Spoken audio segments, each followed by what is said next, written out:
Happy Thursday, everybody, and welcome to another edition of Coaching from the Couch. This is your weekly DC Sports update, and I am your host, CWall. You guys already know, this is my favorite day of the week, and I hope by now it's your favorite day of the week also, because we get to come together and talk about all of DC sports live right here on Coaching from the Couch. And don't we have an amazing time when we do that? It's always so much fun. I mean, literally, am always looking forward to it. And I see folks are already checking in. Of course, CWall team member who moderates the chat each and every Thursday, Joy Butler, is in the building. Listen, we got to get this show shared with your DC sports loving family and friends, because we want to make sure that we are all engaged in the conversation.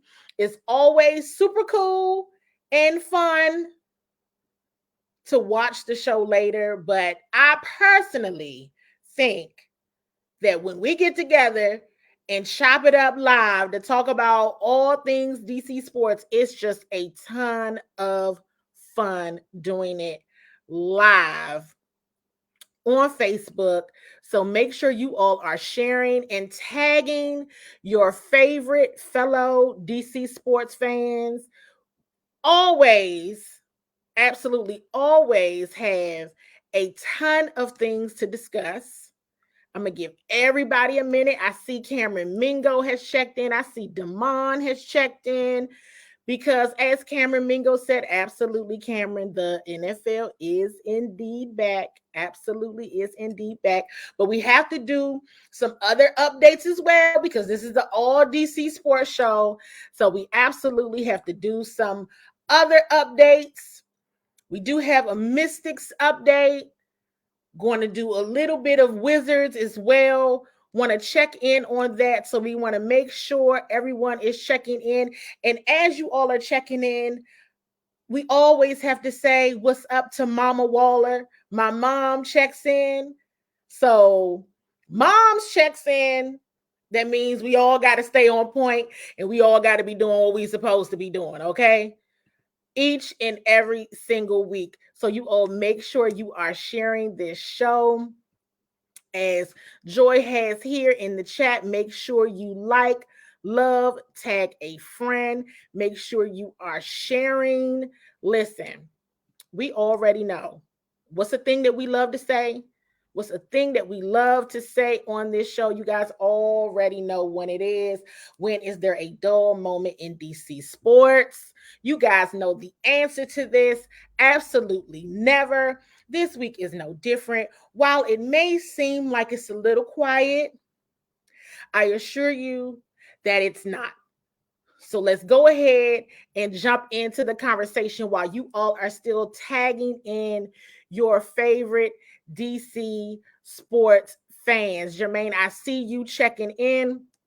You are just in time, absolutely just in time for a Washington Mystics update.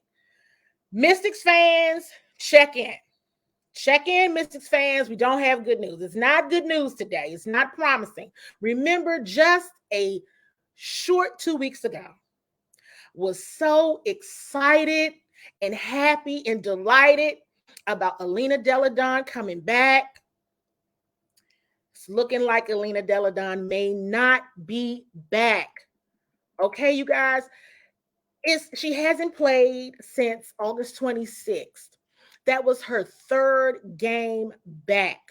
She's already out for tomorrow's contest, the Mystics against the Atlanta Dream.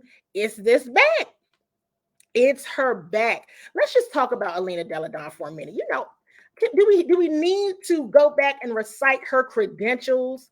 All-time WNBA player, the very first WNBA player to make the 50-40-90 club. I was so excited that Alina Deladon made the 50-40-90 club that I got a shirt with her on it that says 50, 40, 90. Okay. She's made 6 all-star teams over her 8 seasons. And while she is 32 years old, folks are already saying, does Alina Deladon need to consider retirement?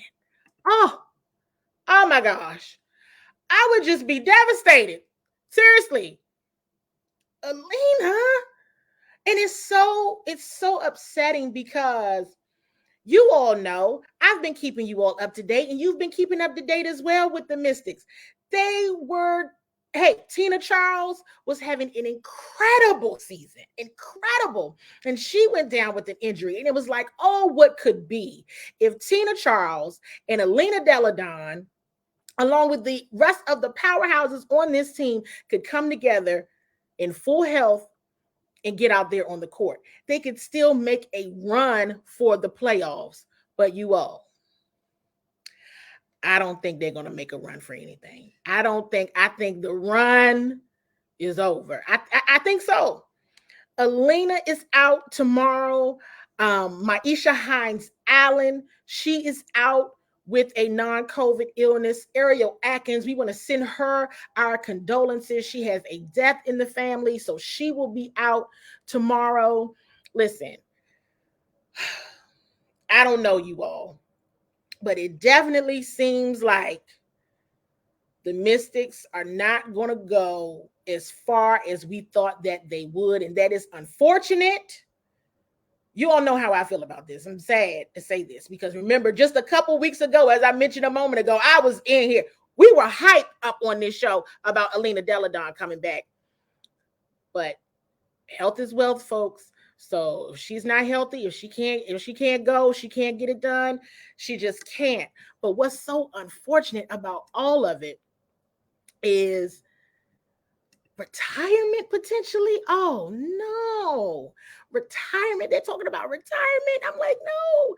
So, hey, we had high hopes, not looking as promising considering everything. Basically, the Mystics will have to win out, and it's just not looking like that's going to happen this season.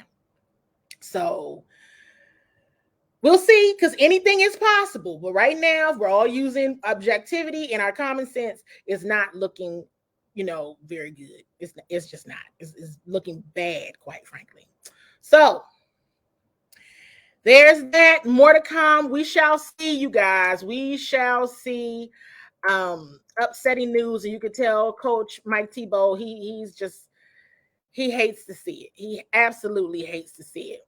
But more to come as always, you guys. Now, so let's see. Next topic. Wizards fans, check in. Absolutely have a brief Wizards update for you all. But before we get into the Wizards update, make sure you're tagging in your Wizards fans. Are you all going to the tryouts? I've been mentioning this to you all for the last few weeks. Capital City Go-Go tryouts this weekend. If you all know someone who can still give it a go online and check out and register and check out all of the details. Open tryouts this weekend. I really think some folks that watch this show should absolutely try out. I'm serious. I mean, you got to shoot your shot, literally and figuratively. So absolutely give yourself a go. Tell your friends that play basketball, all of that. Tell them get down there. They got to register first. Make sure you register. Now, Wizards fans, are all the Wizards fans checked in? Have we shared this show in all the Wizards groups?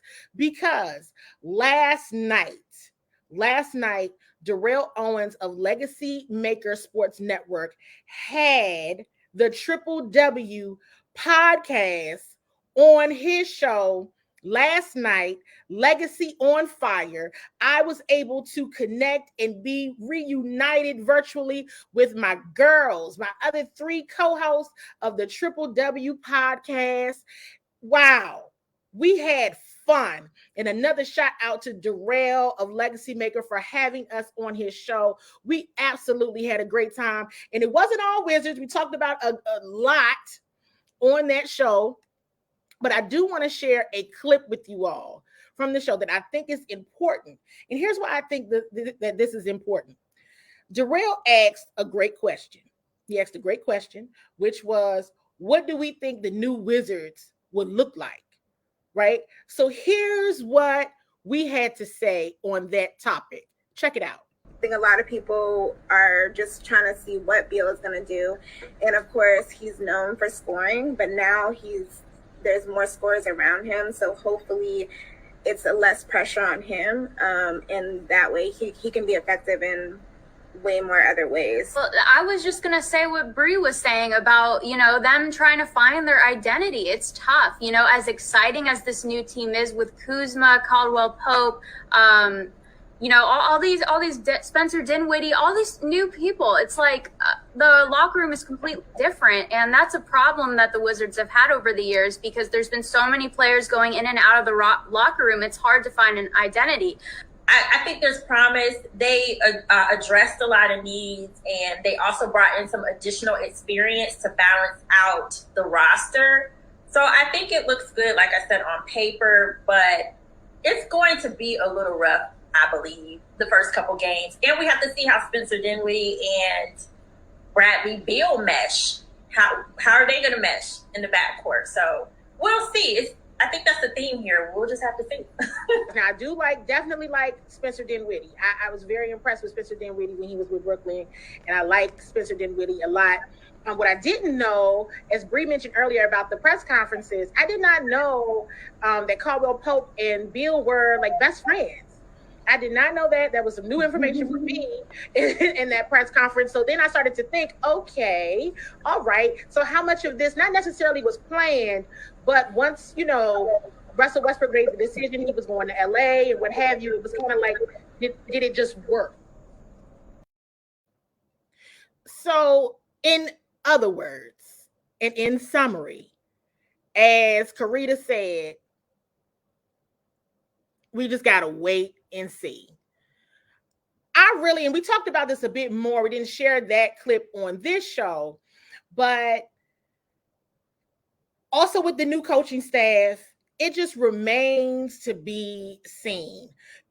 One thing that we were talking about is this Wizards team looks different every single year. I have no idea who's on the team sometimes from game to game. So we're all going to have to get smart on the roster. And then, as Karita mentioned, it might be a little rough going in. I don't know.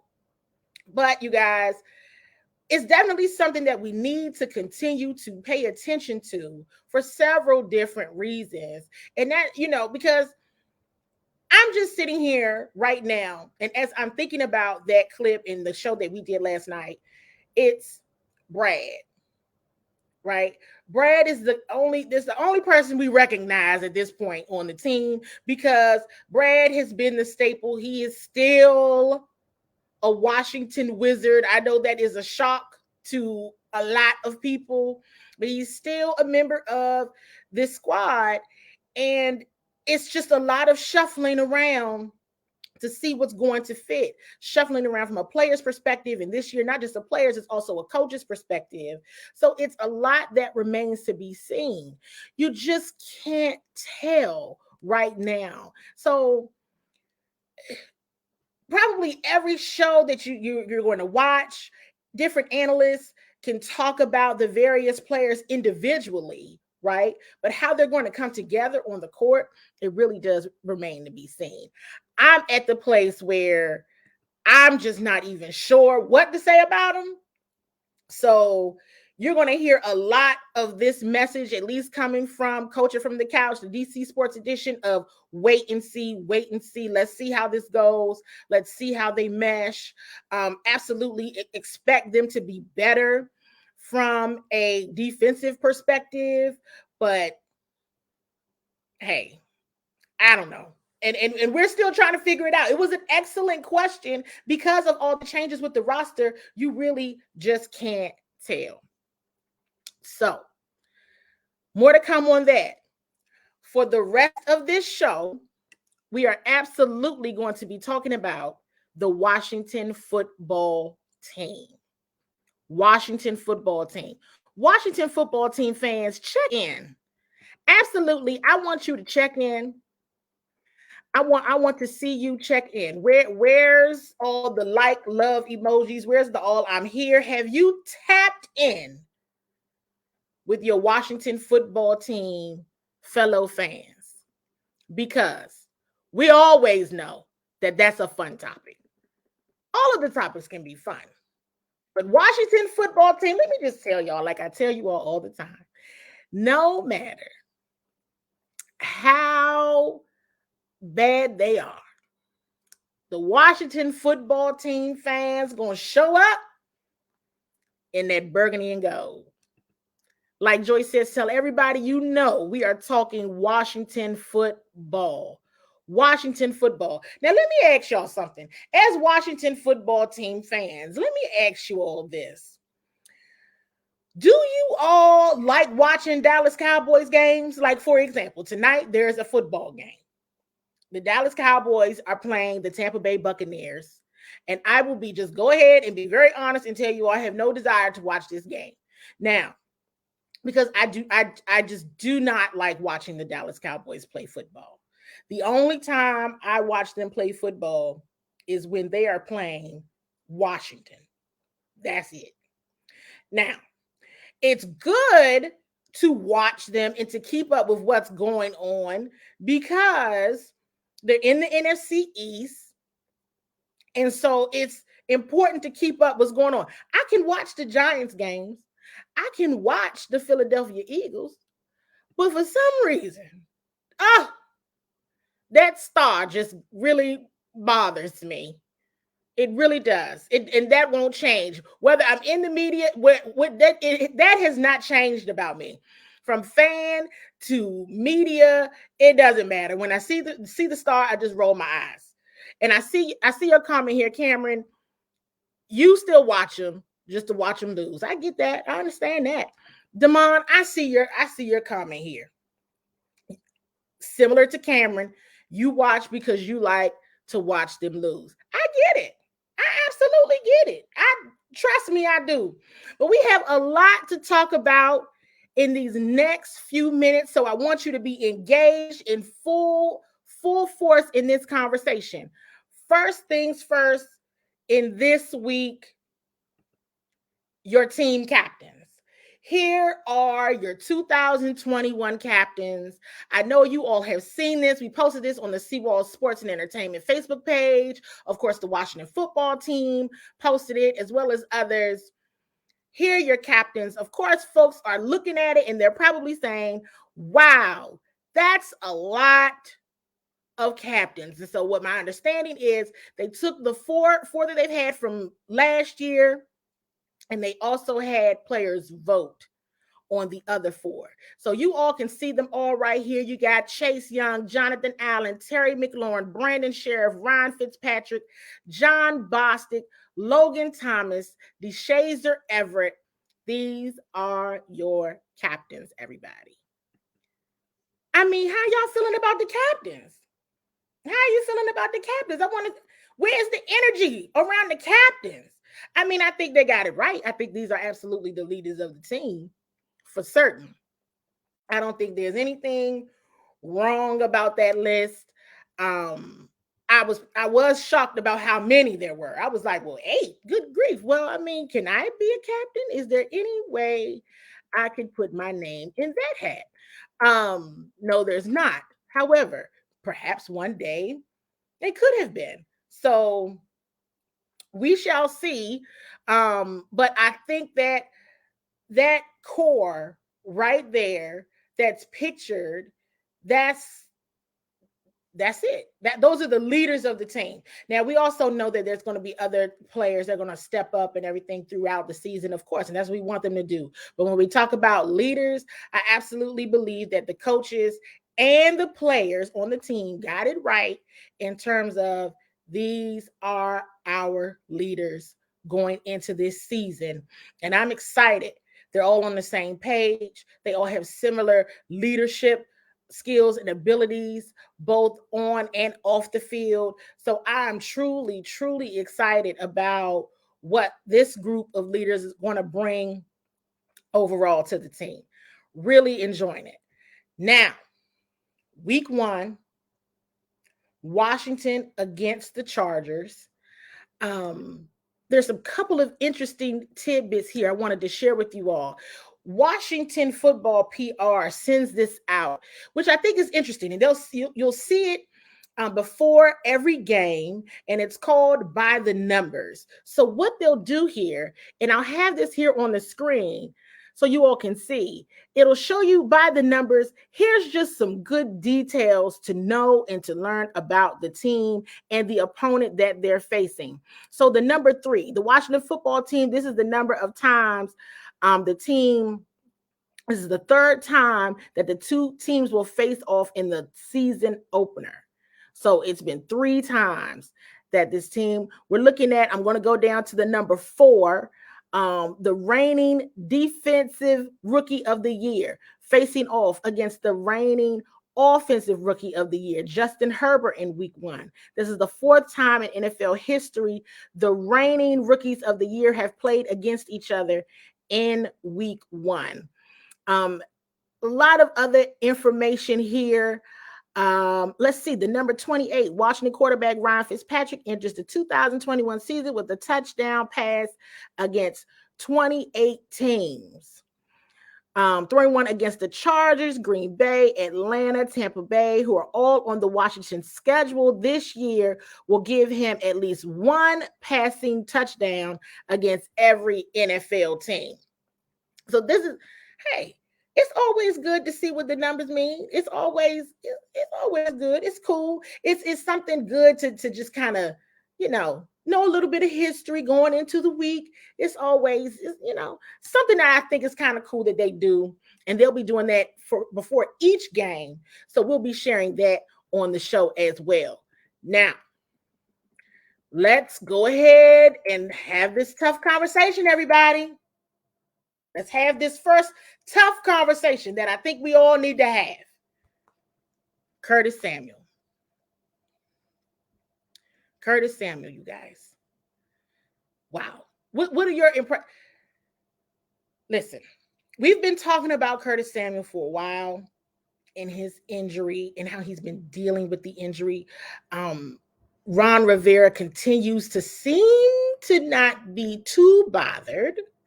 But let me share this clip of Ron Rivera answering some questions in yesterday's press conference, on Wednesday's press conference, about Curtis and his current injury that he's dealing with. Regarding Curtis, we saw him do a little bit of just individual work at the start of practice, and just from our vantage point in that early period, it looked like he had somewhat of a setback. Are you able to give us any more? Other than that, no. What we'll do is we'll continue to monitor him. We'll see how he is tomorrow. He came out, warmed up, wasn't feeling quite as well as we'd hoped he would. So we'll just continue to monitor and see how he is tomorrow morning. How did he feel after Monday's practice? He felt pretty good. But again, like I said, we'll see how he is tomorrow. And with the other receivers you have, if for any reason Curtis can't go, how confident are you in their skill sets that they can not replace Curtis, but can compensate and still be able to do what you want to do? I'm very confident. Yeah, I'm very confident in the game plan and how those guys fit. I have no concerns about that. Now, Coach Rivera was really cleaning those glasses, wasn't he, everybody? I was like, well, okay. I mean, is it, are you concerned or are you not concerned with what's going on with Curtis? Is he, to Joy's point, is he hurt? Is he? Is this something that needs to be said? And this is why I see your comment, Scott, is absolutely, a tough conversation. This is so much that needs to be, discussed, and so much hype around Curtis Samuel. Like, hey, does he need to spend a few weeks on IR? We shall see. Because now at this point is not looking like he's going to start week 1. So hey, I see your comment here, Damon, and it's clearly that you are concerned about Curtis and his ability to, absolutely perform come week 1, maybe even week 2, week 3. Who knows about even the first month? We know that Curtis has been dealing with a lingering injury for some time now. And to Joy's point, he's just not ready to admit it, that he's not going to play this week now. At this point, it's Thursday. He hasn't practiced this week. Curtis has not practiced this week. So let's just go ahead and say, he's not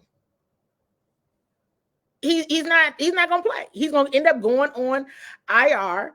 And at least I would hope so, because the season is long, everybody. The season is absolutely long. So it's a marathon, not a sprint. So, hey, if he's hurt, let's do what needs to be done so that he can be better. Hopefully, when Washington is pulling out above everybody else in the NFC East to win the division again and potentially go further on. So it remains to be seen, but we know that this is something that has been a recurring topic because Curtis Samuel has not been an active participant in practices. We know that he was not an active participant in any of the preseason games. And now here we go with another injury. Now, here's one thing that I want to mention, and I think it's important with what Ron Rivera was saying. I thought it was so super important about his confidence in the other receivers. Ron Fitzpatrick was sharing some of his confidence as well, notably with a receiver that I know I am always discussing and talking about here on the show. About this offseason, Ron Rivera said he had a really impressive offseason. How do you think Cam can help you, maybe if he has an increased role over these next games, whatever happens? Yeah.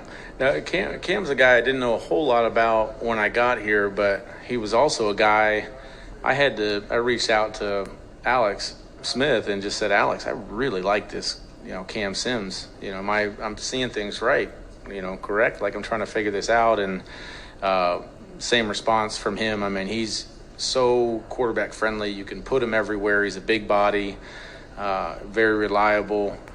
He's gonna be in the right spot, but he's also a down the field guy that's going to be able to make those big plays and go above the rim and get the ball. So Cam did a nice job last year, showing up on film and popping on some of those big plays, but he's had a great offseason, and he's one of my favorites out there.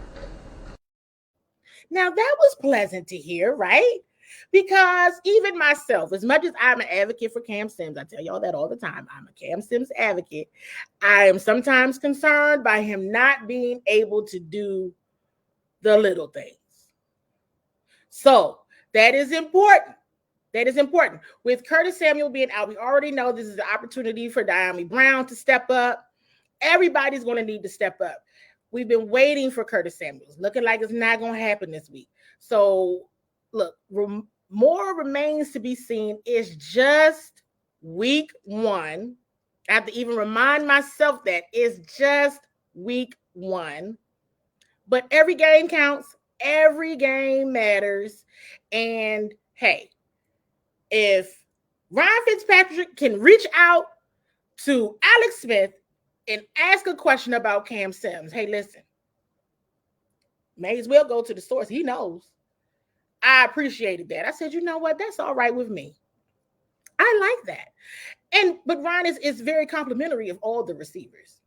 And it's a lot to be said. I know that sometimes when folks are talking about Ryan Fitzpatrick, because I want to get into that as well, some of the feedback that Chargers safety Derwin James had on Ryan Fitzpatrick.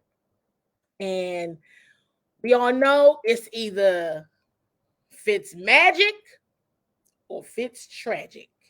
That's what people say. That's what everybody says. And we all seen it because he takes risks.